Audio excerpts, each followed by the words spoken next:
Okay, so first of all, thank you so much for coming out. You guys traveled so far. You guys had such important obligations that you left and you came. So I deeply appreciate that. I myself had a wild trip coming to Vadodara. So this is, as PD Sir has said, our first offline event. I'm going to spend less time talking about features and why the product is amazing or why you should join. I think all of that is, you can get that from somebody else. But what I want to give you an opportunity here today to do, as well as recorded, is to show you guys what is the basis for why we created Garage, the why, the timing. Why, if you fully understand that, you will never see the world the same again. So I have 40 minutes. It's a big task, small time. Let's try to make it happen. So nobody is a clicker for me. I will be my own clicker. Garage, or if I can come on this side so I don't have to. Yeah, please, that would be lovely. You just have to click this button whenever I say so. Let me know. That's it. Beautiful. Okay, so Garage is the name of the company. We are based in Hyderabad. I will give you a 2-second background. PD did such a fabulous example of why we called it Garage. Nobody understands why we called it Garage because we have nothing to do with cars, nothing to do with mechanics. The goal of Garage is to help every entrepreneur start their company with zero cost and zero friction. That's in the West, all great companies start in a garage. Here they may start in a bedroom. It's the same concept. How do you start something from nothing and make it go very big? And that's why we called it that. However, I'm going to be spending a lot of time today talking about this, the network economy, which is the philosophy that underpins Garage. It is something that I've been putting together for over 3 years. I didn't create it. It is an observation. After today, you may agree with my observation or you may disagree, but my goal is to explain it to you. And if you understand the network economy, you will understand Garage. Next slide. So yeah, I already explained this. In the next hour, we will explore the transformative insights that challenge business paradigms. And by this, you will understand the network economy and get a new vision on how business is done. Next. Oh, a little bit about me. I hate this slide. So I don't like talking about myself. But I'm going to give you 4 things that I've done, not to impress you, but to impress upon you what is the similar characteristics in all those events, which has led me to create Garage. So, first one. At 17 years old, I joined my first network marketing company. So how many people in here have joined a network marketing company at some point in their life? Affiliate marketing, direct sales, whatever you want to call it, right? So like 50%, 60% of the audience. I was 17 when I joined. Today, I'm unfortunately 30, right? So it's been 13 long years, and I really miss being 17, but life goes on. And I had no business experience, obviously as a kid. I didn't even have a credit card to pay for the auto ship. I took my mom's credit card, somehow convinced her, and I joined. With no experience, no networks, I was in high school. Like imagine 11th standard, 12th standard kid. And what I learned in that company is not about products and not about sales, but is about distribution. That company had an overpriced product, a bad comp plan, and yet they succeeded thousands of times more than the majority of companies that are getting started today. And within 2 years, I became like the #1 earner under the age of 21, blah, blah, blah, blah, blah. That's not interesting. What's more interesting is the distribution component. What's the next thing I did? Yeah, the next thing I did was absolutely insane. So in 2017, I started the world's first cryptocurrency bank with physical branches in Canada. So imagine if you know anything about crypto, you know it's a digital thing. It doesn't exist in the real world. So I had this terrible idea, looking back on it, saying, hey, why don't we build physical branches, like bank branches? So I launched that company. Needless to say, that was not a great idea. But I then later converted it to an exchange where we did all of our business through affiliates. So if you know how an exchange works, and it could be a stock market, it could be crypto, it could be Forex, they make transaction fees, right? You trade, they make transaction fees. I took all of the transaction fees at my exchange and paid it to the affiliate who signed you up. So we took 0 transaction fees. The person who signed you up kept all the money, and they got to set the transaction fees. So it was a revolutionary idea. It actually did very well. We had thousands of, we called them brokers. They were affiliates worldwide. Our exchange was not good. Yet, it really succeeded because there was an economic incentive for all of the parties involved. Next, I came to India. This is what PD was talking about. In 2018, I came to Bangalore to set up the first blockchain research and development campus for that business I was running. And I was supposed to be here for 60 days to set up the office and go back. It's now 2026, and I've been here for 7 years. So that gives you an idea of the trajectory, how much it changed. That business, that campus scaled enormously. At the time, we were probably the largest R&D campus in all of Bangalore, maybe all of India, because it was not a big business at the time. Again, I noticed another thing that was missing was the distribution. Finally, what led to Garage? Next. In 2023, my current co-founder, Philip Thomas, who's unfortunately not able to be here, but sends his best wishes.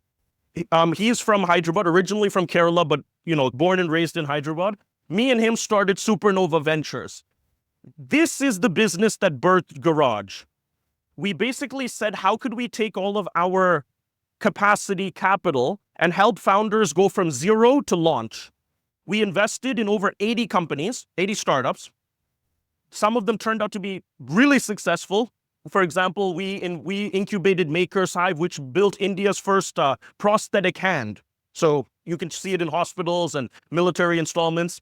We also invested in Block by Block, which became India's largest market maker for decentralized exchanges. However, the successes were not the interesting thing. The interesting thing was we had an opportunity within the last 3 years, since 2023, to speak to over 3,000 entrepreneurs because they all applied to be in Supernova Ventures. They wanted money, they wanted mentorship, they wanted help. So we got a chance to listen to all of them. If you speak to 3,000 people in any industry, you will start seeing patterns. You will see what problems they have. And while we were doing this, it was not the success that we had that was interesting, although that was great. It was what all of these companies were failing at that made me think of Garage. Go to the next one. For months, we had conversations with entrepreneurs from every industry. Everyone was asking different questions, and yet they were all running into the same problem. By the way, these are the smartest people you're ever going to meet. These are risk takers. These are innovators. These are people who have decided to start their own business. They have the courage to do that. And yet, they were all running into one problem. At first, I thought it was a coincidence, and then I realized we were onto something much bigger. Because business itself in the last 3 years changed forever. In the last 3 years, business changed more than in the last 30 years combined. And in the last 30 years, as I'm going to make the case, business changed more than the last 300 years combined. Next slide. What happened in the last 3 years? Oh, this happened in the last 3 years. So we launched Supernova Ventures November 30th, 2023. November 30th, 2022, OpenAI releases ChatGPT, the first commercial version. I never used it in 2022. If some of you used it that early, that's incredible. But that's when they released it. And they changed the world. Maybe they didn't even know what they were doing in terms of the magnitude. But today we know. Over $2 trillion has been invested into AI-related spending since then. They expect another $5 trillion. To give you an example, India's GDP is about $4 trillion. Another $5 trillion of investment by 2030. It has changed every boardroom. It has changed every classroom. It has changed most families, and it's definitely changed every business. People are obsessed with AI. They are absolutely infatuated. They hate it. They love it. They're afraid of it. They think it's going to make them rich. I think none of these things. I think it's a trigger that is going to lead to a much bigger change. Next slide. And that is Sharpan's first law of economic evolution, like Newton's first law. This is what I want you to understand today, which is technology itself does not create wealth. It changes what was formerly scarce. Scarce means there's not too many of them, right? Gold is valuable because it's scarce. Diamonds are valuable, allegedly, because it's scarce, right? If something is scarce, there's less of it, it becomes very valuable. Technology, every time it changes, just restructures what's scarce, and then the wealth follows scarcity, okay?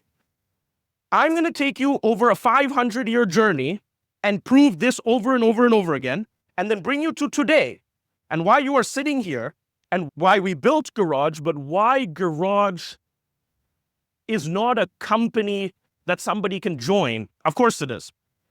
It's the evolution in the way that all businesses, whether you join Garage or do not, your business will run in this fashion. You just are not aware of it. And that's the goal for what I'm trying to say. But just remember this, technology does not create wealth. It changes what is scarce, and wealth follows scarcity. Sharpan's first law of economic evolution. Next. Okay, we're going to go from 1500 AD. This is 520 years ago, 1500 AD.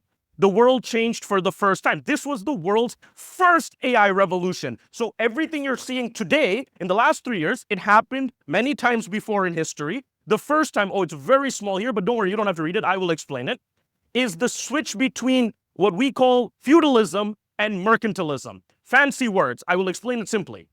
Before 1500, roughly, and again, different parts of the world experienced this separately, but roughly speaking, the important thing was how much farmable land you had. If you had land to farm, you were good. If you could control who had land to farm, you were even better. That made you a noble, a royal person. And you can assign this scarce resource, and people can eat from it, and they can sell the crops, and it was all great. What happened around 1500s? Around the 1500, what we call the mercantilist revolution started, which means naval travel got easier very fast. The naval revolution that happened in 1500, ships became very fast, they became safer, they became able to sail across oceans, and land became much less valuable. Because now, you don't need just one plot of land in one country to farm. You can go take over countries in other places, you can go find new countries, you can get their resources, and you can bring it back. And the mercantilists, merchants, became the overlords. What is the technology? Ships.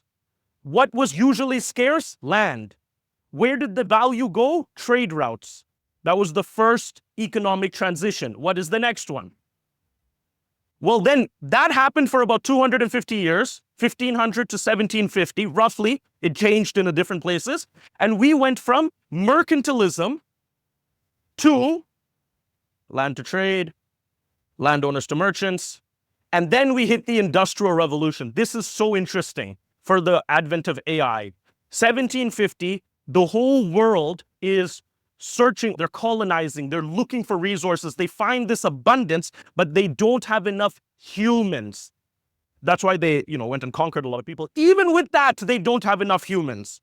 The demand for transferring resources, raw materials, into goods, into food is so enormous. When you explode in the mercantilist revolution, nobody can fill it. So what did they start doing? They created machines. Machines entered the workforce for the first time, and that kicked off something you guys have heard, which is the Industrial Revolution. And this is for the first time when a machine entered the workforce. So now, what I can do with my two hands changes, because now I'm operating a machine, I'm working in a factory, I have steam power, I have coal power, and the whole game changes now from who can conquer humans to who can centralize machines. And if you zoom in, click next, yeah? So shift from manual to mechanized production. The Industrial Revolution marked a significant production methods. Everything changed to factories, centralization in cities. Next. Its steam engine, incredible. Transportation absolutely changed the world. And the changing nature of labor. If you lived in 1750, you may have heard the same news that you hear in 2023, that machines are taking the jobs. The newspapers may have written similar lines of fear that, hey, there's not going to be any more manual labor because steam engines will transport everything and factories will do everything. It's almost identical. And you will hear the same notion that people are getting very rich. You know, the modern cases of Elon Musk and Sam Altman and these guys are just the same characters, Rockefeller, Carnegie. It happened all before. Knowledge goes in, information comes out, and you sell information. This is what a doctor does. This is what a computer scientist does. This is what a lawyer does. This is what a marketing agent, what a salesperson fundamentally does. They have some unique knowledge that only they know how to do. They go to school, they get trained, they get training, XYZ. They convert that to information, reports, analytics, prescriptions, software. They create information and they sell it. All of you guys, unless you are working in a farm or a factory, are in this economy. And this is actually a great economy to be in. I mean, people got rich. China was lifted out of the poverty. A lot of India was lifted out of poverty. A great time. Everybody had a great time. Too bad this is ending as well. And finally, in 2000, next one, yeah, emergence of new professions, scaling knowledge. This is all knowledge-based economy. So we've successfully gone through 4 economic transitions. Feudalism to mercantilism. That sucked. Good thing that happened. Mercantilism into industrial revolution. Industrial age into the knowledge revolution. And I believe on November 30th, 2022, we entered into a new age. Most people would call it the A age. The whole point of this presentation is to say that is incorrect. That is incorrect. It is not the AI age. That would be like calling the Industrial Revolution the steam engine age. AI is the trigger. AI came around and looked just like everything else. Looked at what's scarce. What's scarce? Knowledge. Human knowledge seems to be very scarce. That's why people get paid a lot who are smart. And what AI does is it makes it completely abundant. You want to be a doctor tomorrow. You want to be a lawyer tomorrow. It takes the knowledge ethos and makes it available for everyone. So, where does the value come next? Where does the money travel? This is what people should be asking. This is what I've asked. Pardon me, I could care less about AI. I use it every day. It's fabulous. I could care less because it's already done. I'm concerned with, if everybody is using it, where is the money going to come out of? What is the next valuable, scarce resource? This is just a repeat of the law, by the way. Oh, here, why AI doesn't create any AI economy. This is my favorite slide. It creates no AI economy. If everybody has it, it is not valuable. If you can use all of the AI for $10 a month, $20 a month, it has no value. Something else has a lot of value. So the next slide. Yeah, this is just an example of what AI can do in disrupting the knowledge workforce. Number one, AI can generate unlimited information. You can, next slide. It can generate unlimited information. It can generate code. It can generate pictures. It can generate videos. It can generate songs. It can generate everything. Except one thing, which we will come to next. Knowledge becomes scalable. Ooh. What happens when everything is easy to start? If starting a business used to cost, let's say, 1 crore, let's say 30 years ago, then it came down to 50 lakhs, then it came down to 10 lakhs, and now it's 500 rupees. What happens if that's true, which I believe that's true. I've seen it with my own eyes. In 3 years, I've seen the cost go down. Forget about 30 years. In 3 years, I've seen what I used to charge a lot of money for. You cannot charge money for it anymore. What will happen? The competition, the supply of information goes through the roof, or what as we say, the number of services, products, and companies explode. So whatever, last year there were 100, pick a product you want to launch. If there's 100 of those companies, software companies, started, we believe in the next couple of years, there'll be 10,000 because the cost is coming down to start. Everyone will take that risk. It's not a big risk. Anyway, it's not a big risk. And the supply explodes. The competition explodes. Next. And now we've identified what's valuable. When the product, the service, the content does not matter anymore, the only thing that matters is distribution. Remember the 3,000 people I spoke to? They had great products. I tell you, they're incredible products. They had no distribution. If you asked them, how am I going to get my first 10 people to use this? How am I going to get the first 100 people to use this? I have no answer. They're brilliant people, but they've not thought about that. Distribution will capture all the value, all of it, not some of it, all of it. Next. Oh, yeah. You can zoom in. That's okay. That's what I just said. As production costs approaches zero, competition approaches infinity. As competition approaches infinity, attention becomes scarce. Distribution becomes gold. Next. The importance of coordination in a business. This is my theory in the simplest terms. This is the network economy. What did I say? This is not the AI economy. I believe it's the network economy. That's why we named that theory this. Because the only thing that matters is who are you connected to. And as a business, the only thing that matters is how many people who are connected to people can you get your product into. So you want to get your product, if I had a product, into his hands, he'll be connected to 5 people. She may be connected to 7 people. And that becomes the value, not creating the product anymore. All of the money is going to go into that. And if you are her or him, what is your goal? How do I make the number of connections I have increase? So coordination is going to be, first of all, very difficult and very valuable. Coordinating at this scale, at the scale of AI, is so incredibly complicated because of the number of outputs and the number of options. Even if you just look at it today, how many things can you watch on YouTube or on Instagram, Facebook, TikTok, whatever you're watching, on Netflix? It's out of control. So whoever gets your attention wins everything. That's why if you're Game of Thrones or something, it's going to capture all the attention. So next one, coordination. These 3 examples are the best examples in a pre-AI world. They did it in a pre-AI world. Amazon captured, and then Flipkart, and now Zepto, and all these guys. They are a logistics network. They are not an e-commerce company. They get products to you quickly. It's a coordination business. The next one. Uber today saved my life. I missed my flight. This is the most embarrassing story in the world.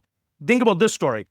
We flew from Bangalore to Mumbai because there's transfer, because there's no direct flight from Bangalore to Vadodara. So anyway, we get to the Mumbai airport. Awful, by the way. The Terminal 1, just a terrible airport. Terminal 2, so much better. But we sitting in the airport doing just working and kind of off in our own world.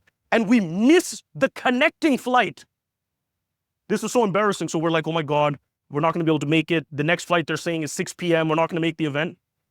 For some reason, I had this idea, hey, why don't we check Uber?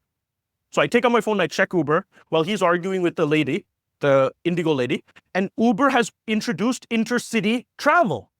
We ordered an Uber and he drove us from Mumbai 6.5 hours and dropped us off this morning. What I was telling Ritu on the way here is, like, apart from this being embarrassing and stupid, think about the power of that coordination. It's unbelievable. Next. Airbnb's hospitality network, Oyo, you can keep going on. These are networked businesses, not, their product is nothing. Their product doesn't exist. They don't have a product. They connected enough people. Next.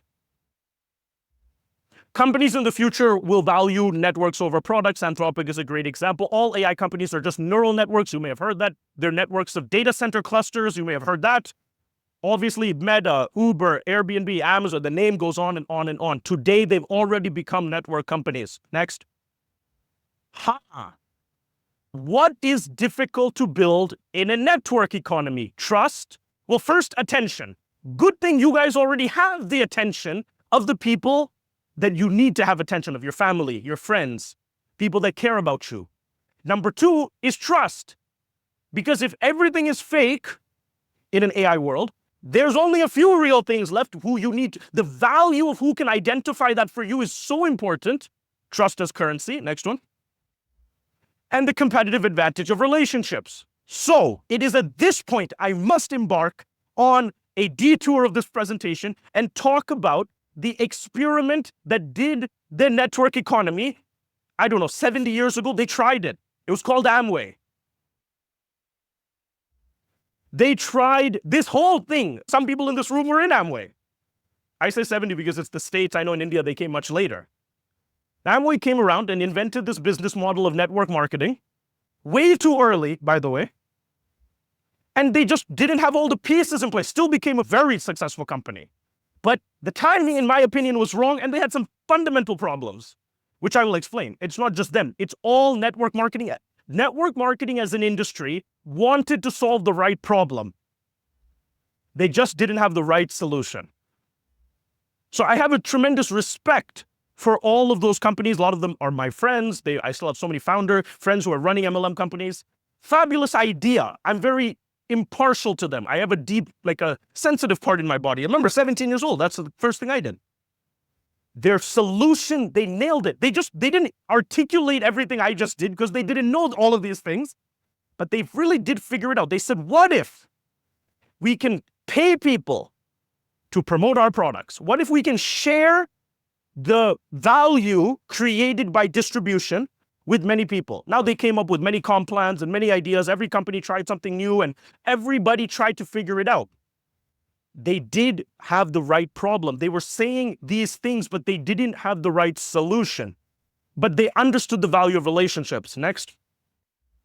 Human connection versus AI production. This is obvious. I don't need to explain this. Next. So finally, I keep saying that all MLM industry has the wrong solution. That's a big statement. I also keep saying that you are not living in the AI revolution, but you're living in the network economy. And so what is my solution? My solution, which is called Garage, is in explanation very simple. In practice, not so simple. You will see all of that if you start using the product and learning about it. But it's literally what it says here. How do we turn every company in the world into an opportunity? That was my first goal. Not how do you make MLM companies more MLM-like. No. How do you get companies which are not MLM companies, which is 99.9% of the companies in the world, and make them affiliate marketing companies? You first have to create the supply of opportunities. So we built an entire software for businesses first. So if you are a business owner, you can come to Garage, you can launch your office, as we call it, and you can convert every product or service you sell into an income opportunity for someone else. It's a very fancy way of saying we let every business become an affiliate marketing company with 2 clicks. You can program your own comp plan, and you can start converting your customers to affiliates and tell them, if you sell me this chocolate, I'll give you X. If you sell this, I'll give you Y. First thing we did. That's very interesting. It took a lot of coordination to do that. We built with 3.5 years, over $1 million invested. The software is very advanced. You could take a look at it when you have. But that's only one half of the equation. The other half of the equation is all of you people. and me and everybody outside who are not companies.